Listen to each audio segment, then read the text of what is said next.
পান্তুমাই ঝর্ণা।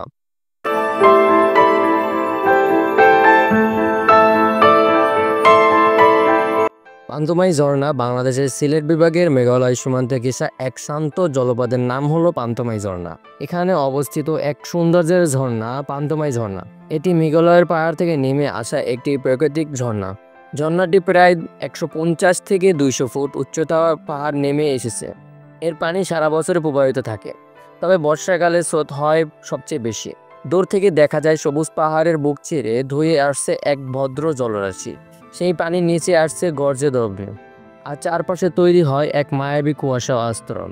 প্রথমে দেখলেই মনে হয় যেন স্বর্গের থেকে কোনো সাদা চাদর নেমে এসেছে পাহাড়ের কোলে। পানির দ্বারা দাঁড়ালেই ঠান্ডা জলকণাগুলো এসে ছুঁয়ে যায় গাল, যেন মন হালকা হয়ে যায়। চারপাশে শুধু সবুজ আর সবুজ, বিশুদ্ধ বাতাসে মিশে থাকা ঝর্ণার কণ্ঠশব্দ এক ঘন ছোঁয়া গোড়া বা শান্তি। এখানে কোনো কেমিত্র নেই, নাই কোনো শহরের কোলাহল, নাই কোনো নেটওয়ার্ক, শুধু প্রকৃতি আর তুমি।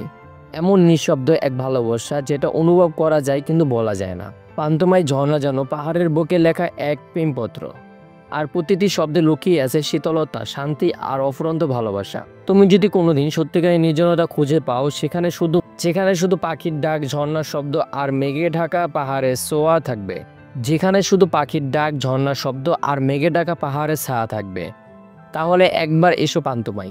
প্রকৃতি কিভাবে ভালোবাসতে জানে। অনেক বছর আগে এক স্থানীয় বৃদ্ধ বলেছিলেন, এই ঝর্ণার নিচে বসে যারা কেঁদেছে তারা নাকি জীবনে নতুন করে হাঁটতে শিখেছে। হয়তো এটাই প্রকৃতির সবচেয়ে বড় উপহার, নিজেকে নতুন করে ফিরে পাওয়া।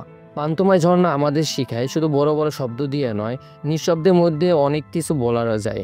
তুমি যদি কখনো হারিয়ে যাও, যদি কখনো নিজেকে খুঁজে না পাও, তাহলে চলে এসো এই ঝর্ণার পাশে। কোনো গাইড দরকার হবে না, তোমার মন তোমাকে পথ দেখাবে, কারণ প্রকৃতি কখনো ভুল পথ দেখাবে না। পান্তুমাই ঝর্ণা শুধু একটা গন্তব্য নয়, এটা একটা যাত্রা, নিজের কাছে ফিরে যাওয়া যাত্রা। আর এই যাত্রায় তুমি একা নও, তোমার সাথে থাকবে মেঘ, বাতাস, ঝর্ণা আর নিঃশব্দ ভালোবাসা। এটাই পান্তুমাই ঝর্ণা। পান্তুমাই ঝর্ণা কিভাবে যাবেন তা আমি আমার এই ভিডিও ডিসক্রিপশনে দিয়ে দেবো। অবশ্যই ভিডিও ডিসক্রিপশনটা চেক করবেন।